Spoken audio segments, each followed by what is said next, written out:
When a reader picks up your novel and starts reading, or somebody starts watching the movie that you've written the screenplay for, you have very little time to actually grip them and keep them in the story rather than them turning to their phone or going to the washroom or making a cheese sandwich. You need to get them right away, and this is 5 steps on how you can do it. And some of them you may know, and some of them may surprise you.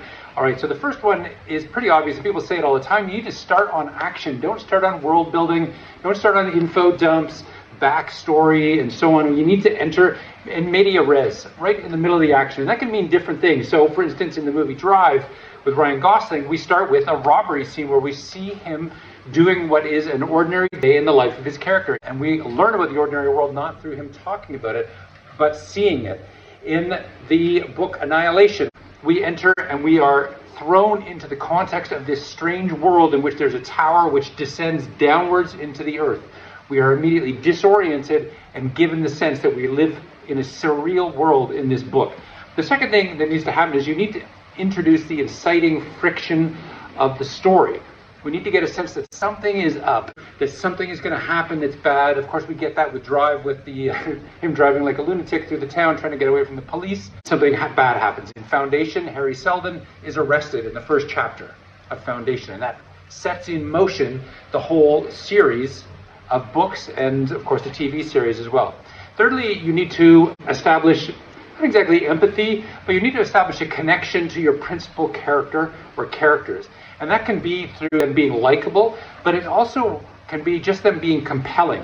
We need to see them and feel them being like, wow, they blow our minds. We want to watch them. We can't take our eyes off them for some reason about them. Whether that's because they're wonderful people or they're an anti-hero that's really gripping, they need to be compelling for us to stick around. So that's the third one. The fourth one is you need to introduce some kind of the lie or the inner defect of your character through what they are doing. Again, going back to Drive, because it's a great movie, Ryan Gosling's inner defect is that he is uncommitted to anything. He is emotionally flat and dead inside until a woman later comes into his life. But in that first moment, we see his defect right away.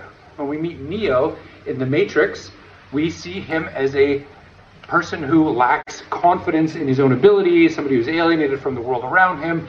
And finally, we need to establish the tone of the world right away. If we're writing a horror, we need to start on horror-type vibes. Foreshadowing, darkness, tension, that kind of thing. If we're starting on a comedy, we need to start on a joke. If we're starting on a fantasy, something fantastical needs to happen.